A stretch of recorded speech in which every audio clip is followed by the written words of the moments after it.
నా సంచి ఇప్పుడు నా కొడుకు గురించి నా వియ్యంకుడితో మాట్లాడడానికి వెళ్తున్నాను. కొడుక వాడేవాడు? అదేరా మోగోడు. వాడు నీ మేనర్ కదా చెప్పావు. అది అప్పుడమ్మా. ఇప్పుడు వాడిని నేను దత్తత తీసుకుని తండ్రిగా మారాను. ఎవరి దగ్గర దత్తత తీసుకున్నావు గురు? మేనమావనయ్య నేను నా దగ్గర నేనే దత్తత తీసుకుని తండ్రిగా మారిపోయాను. ఆడు మోగోడు, నోరా నా సంచా. ఆడేం మాట్లాడగలడు? నేను ఎప్పుడు ఎలాగైనా మారిపోగలను. గురు లోపలికి వెళ్ళొద్దు గురు, వాళ్ళు నిన్ను చికెన్ పకోడా చేస్తారు గురు. వాళ్ళు ఏం చేయలేరు, నోరు మోయ్. పూజ నా కోడలు, ఇది నా వియ్యంకుడిల్లు. చిచ్చి, ఇంకా పెయింటింగ్లు మార్చలేదంటే లైట్ లైట్ అలాగే ఉన్నాయి. ఈ విషయాలు నేను డిస్కస్ చేస్తా. నోరు మూసుకొని ఫాలో గురు. నడవండి నడవండి నడవండి. సామాన్లన్నీ లోపల జాగ్రత్త పెట్టండి. లైట్లన్నీ జాగ్రత్త క్విక్ గా చేయండి. నమస్కారం అండి వియ్యంకుడు గారు. వియ్యంకుడు గారు? అవునండి. మా మోగోడిని మీ ఇంటల్లుడు చేయడానికి నిర్ణయించాను. మా కుటుంబంలో ఎవరికి ఇష్టం లేదు. మా ముసలోడు మంచం ఎక్కాడు. అయినా సరే కుటుంబం మొత్తం నాశనమైనా మా మోగోడిని మీ సుక్కుల కుటుంబంలో తోసేయడానికి నిర్ణయించాను. చేపల సీజన్ అయిపోయింది కాబట్టి సామాన్తో వచ్చేసాను. సామాను బయట ఆటోలో ఉంది. ఈపరాల జీళ్లు ఇయ్యంకర గారెలు కూడా ఉన్నాయి. కిరాయిస్ తెప్పించండి, తొందరగా తెప్పించండి. అబ్బా ఉక్కపోతగా ఉందండి. ఒక కోకోకోలా కొట్టించకూడదు? అవును, మా మోగోడేడి? అడుగో వస్తున్నాడు. బెబ్బే బెబ్బే బెబ్బే బెబ్బే.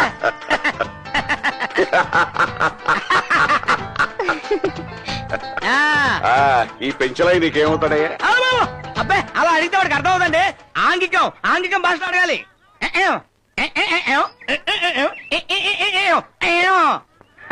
మావయ్య చూసారా, ఇలా అడిగితే క్లియర్ గా అర్థమైంది. అర్థమైంది మావయ్య. నువ్వు బాగున్నావు మావయ్య?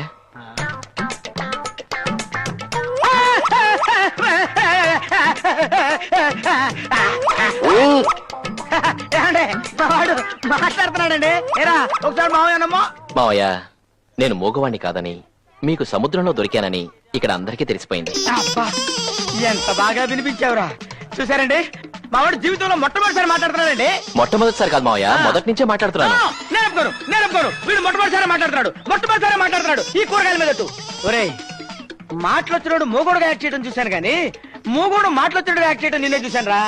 ఆపరా, యాక్ట్ చేసినంత చాలు గానీ మన ఒరిజినల్ భాషకు వచ్చాయి, మూగ భాషకు వచ్చాయి. చివరిసారిగా తెలిసింది నీకే. పెంచలయ్యా పటా పంచలయ్యే. వాడు మూగవాడు కాదని వాళ్ళందరికీ తెలిసిపోయిందని చెప్పేలోగా వచ్చి పక్కలో పడ్డావు కదా గురు.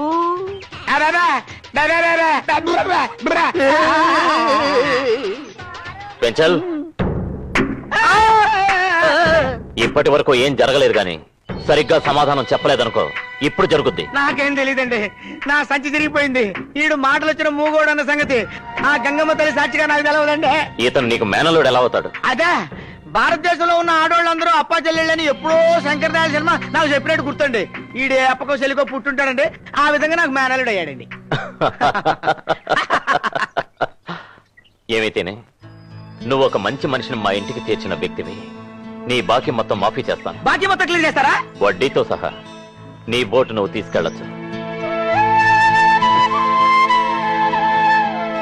బాబు, నీ పేరేంటమ్మా? బాలాజీ. బాలాజీ, నువ్వు నా మేనల్లుడివి కాదు, కొడుకువి కాదు, బంధువువి కాదు. నా కష్టాలకు దిగజారి నిన్ను ఇక్కడ అడ్డు పెట్టుకున్నాను. ఇప్పుడు నా కష్టాలన్నీ తీరిపోయాయి. ఏ ఇబ్బందులు లేవు బాబు. ఉత్తిత్తి మావైనా నన్ను మర్చిపోవు కదూ. ఊరుకోండి, నువ్వు రమణ లేకపోతే నేను ఇక్కడ ఇలా ఉండగలిగేవాడా? చచ్చి బతికిన నా జీవితంలో దేవుడిచ్చిన బంధువులు మీరిద్దరు. ఊరుకోండి, మీరెప్పుడు నాతోనే ఉండాలి, నాతోనే ఉండాలి.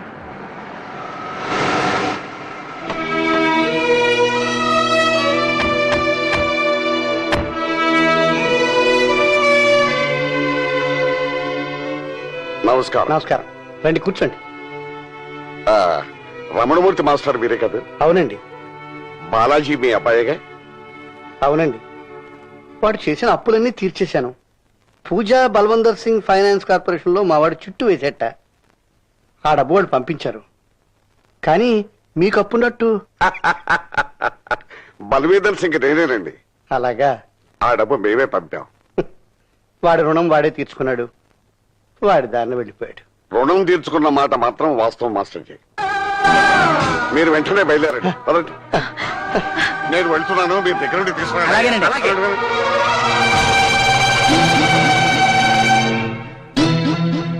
దండ సుజాత, ఏమే ఏమిటండి? సుజాత విషయం మర్చిపోయాం. అవును నిజమే, సుజాతకి విషయం చెప్పొద్దు. సుజాత సుజాత అంటే మా మేనకోళ్ళు, మా బాలాజీకి చేసుకోవాలనుకున్న పిల్ల. అదేంటండి మొన్న వచ్చినప్పుడు పెళ్ళే వాళ్ళు ఆయన ఇంట్లో ఉంటుందన్నాడు వాళ్ళ నాన్న. పెళ్ళై వాళ్ళ ఇంటికి వెళ్ళలేదు. బాలాజీ పోయాడనుకుని విధవై మా ఇంటికి వచ్చింది. అప్పటి నుంచి మాతోనే ఉంటుంది. ఏమే, బాలాజీకి ఈ విషయం చెప్పకపోతే తప్పు మందవుతుంది. సుజాతని మనతోనే తీసుకెళ్తాం, అది న్యాయం. అవునండి. ఈ అమ్మాయి విషయం బాలాజీకి తెలిస్తే మొత్తం గొడవ అయిపోతుంది. ఈ సెంటిమెంట్ స్టోరీ ఇక్కడే నొక్కేయాలి. చూడండి మేస్టారు, సుజాత ఎక్కడ పోతుంది? ఇక్కడే ఉంటుంది. అది కాదండి, ఇప్పుడు ఆ అమ్మాయి ఏమన్నా అనాథ? వాళ్ళ నాన్న ఉన్నాడు, అన్నయ్య ఉన్నాడు, వాళ్ళు బాగానే చూసుకుంటారు. మీరు మీ అబ్బాయి విషయం ఆలోచించండి. అయ్యా, అక్కడ సింగ్ గారు వెయిట్ చేస్తున్నారు. ఆయనకి విషయం తెలిస్తే బాగుండు. మీరు బయలుదేరండి, మీరు బయలుదేరమని చెప్పండి అమ్మా. అవును, ముందు వాడిని చూడాలండి. బయలుదేరండి. బయలుదేరండి, బయలుదేరండి. పదండి. అరుగో వచ్చేసారు. నమస్తే. రండి రండి రండి. మా అబ్బాయి సికిందర్, వీరు బాలాజీ అమ్మగారు నాన్నగారు. నమస్తే. రండి, అమ్మాయిని చూద్దరు గాని. ముందు మా బాలాజీని చూడాలి. అమ్మా,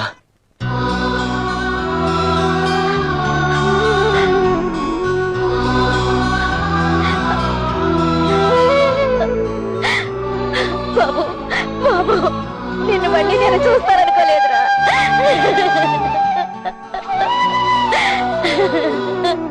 ఆ సముద్రం నిన్ను మింగేసింది అనుకున్నాను రా. ఊరుకోమా, ఊరుకోమా.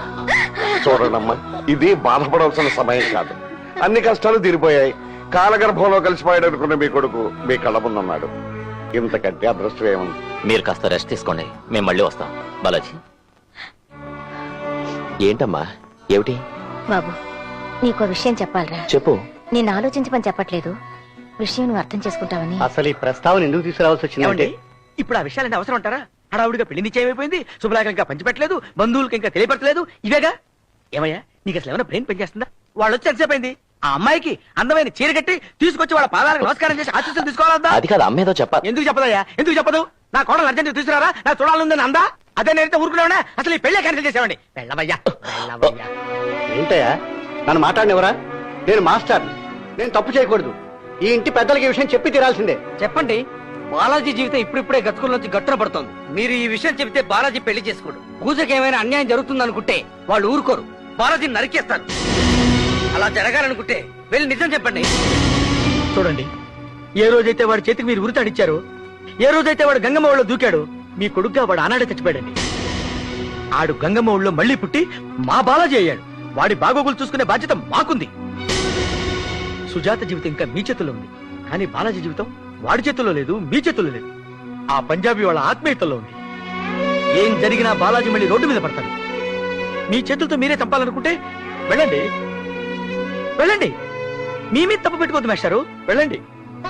వద్దండి, వాడికి ఈ విషయం తెలియనివద్దు. పెళ్లి పెద్దలుగా వాడికి 4 అక్షంతలు వేసి వెళ్ళిపోదాం. వాడికి ఈ విషయం చెప్పొద్దు.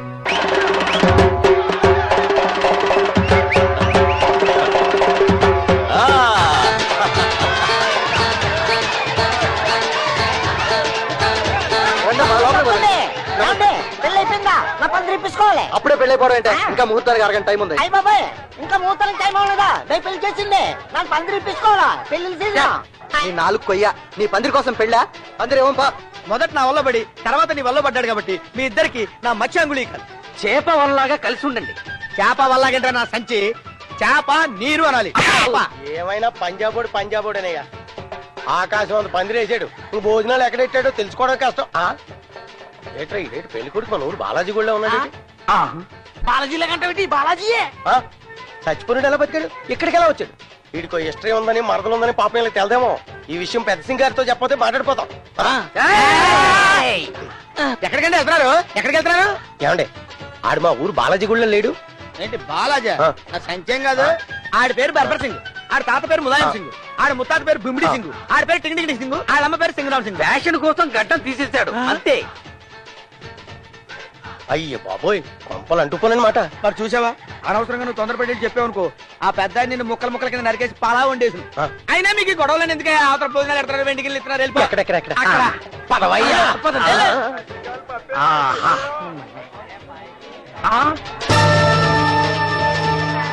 బాలాజీ మేనమామ మరదలు కుంప మునిగింది గురు.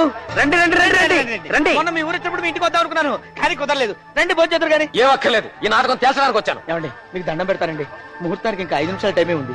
మీరు పెళ్లిలో మంటలు రేపారంటే వాళ్ళు సిక్కులండి, మిమ్మల్ని ఇద్దరిని నరికి పారేస్తారు. అది చూస్తాను. ఇక్కడ నా ప్రాణమైన విడిచిపెడతాను గానీ నా కూతురికి అన్యాయం చేసిన వాళ్ళని మాత్రం విడిచిపెట్టను. ఏమండి అయ్యో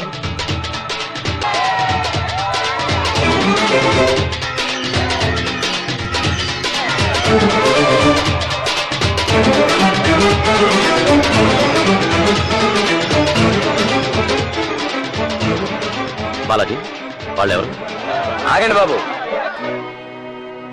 చెప్పండి రమణయ్య మాస్టర్, మేము ఎవరమని అడుగుతున్నారు? ఆయన వాళ్ళ అన్నయ్య, ఆ అమ్మాయి నా మేనగోళ్ళు. అరే ఇంత దగ్గర బంధువులా? మరి ఇక్కడ నిలబడ్డారు ఏంటండి? రండి కూర్చోండి. మేమేం మీ పెళ్లి మర్యాదల కోసం రాలేదు. నా కూతురు బతుకు ఏం కావాలని మీకు కాబోయే అల్లుడు గారిని అడగడం కోసం వచ్చాను. నీ కూతురి జీవితానికి తనకి ఏం సంబంధం? మీకెవరికి సమాధానం చెప్పాల్సిన అవసరం నాకు లేదు. బాలాజీ నాతో బయలుదేరు. అన్నయ్య అవన్నీ ఇప్పుడు ఎందుకు, తర్వాత మాట్లాడుకుందాం. పెళ్లి పందిట్లో గొడవ చేయకు. ఏంటమ్మా తర్వాత మాట్లాడుకునేది?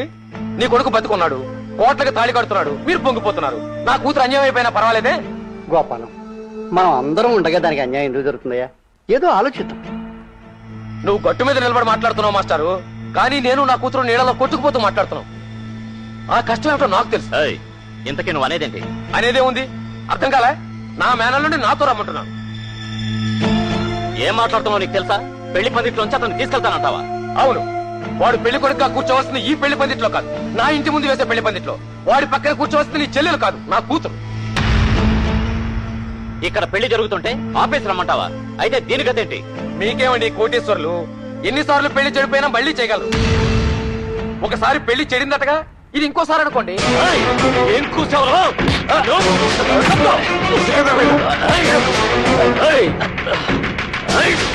సికిందర్ గారు, సికిందర్జీ, మీరు ఇలా మా వాళ్ళ మీద చేయి చేసుకోవడం సభ్యత కాదు.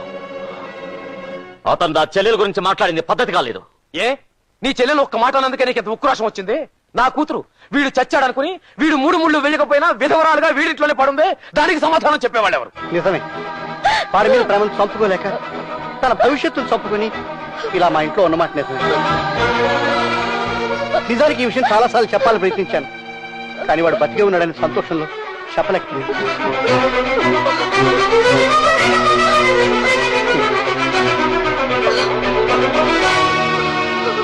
చాలు చాలమ్మా, చేసిన మర్యాద చాలు. ఇంత జరిగాక దీన్ని ఎవరు చేసుకుంటారు?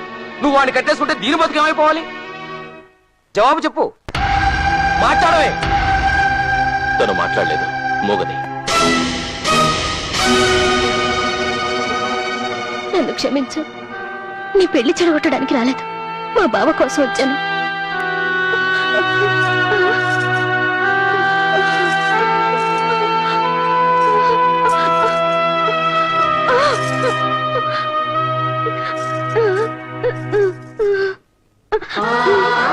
చిన్నప్పటి నుంచి ఇంకొక చేతిలో ఆట బొమ్మను తీసుకోవడం కూడా ఇష్టం లేదు. ఇంకొకరికి సంబంధించిన మనిషిని వేరు చేసి తీసుకునే మనస్తత్వం నాది కాదు. నిజానికి నీకు పెళ్ళైందని తెలిసాకే ఆయనకి దగ్గరయ్యాను.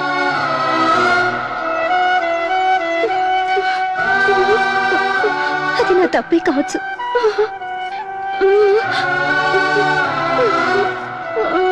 కానీ ఇంత నిజం తెలిసాక ఇంకా నేను అతని కావాలని కోరుకోవడం ద్రోహమే అవుతుంది.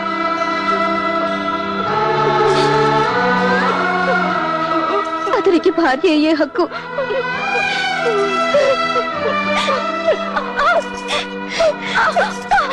నీకే ఉంది.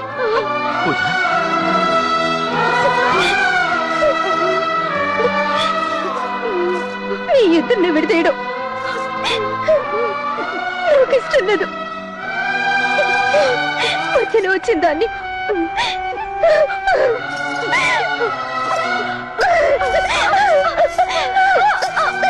మధ్యలోనే పోతాను.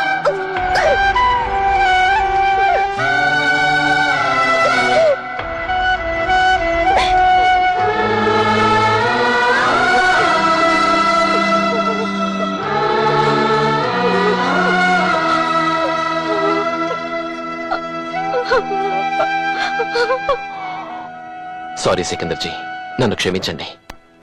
ఒకరి కన్నీళ్లు తుడవడంలో, ఇంకొకరి కోసం త్యాగం చేయడంలో మా పంజాబీ వాళ్ళు ఎప్పుడు ముందే ఉంటారు. నా చెల్లెలు వయసులో చిన్నదే అయినా ఈ రోజు మనిషిగా అందరికంటే పెద్దదైపోయింది. దాన్ని చూసి అందరినీ క్షమిస్తున్నాను. హాయిగా బతకండి.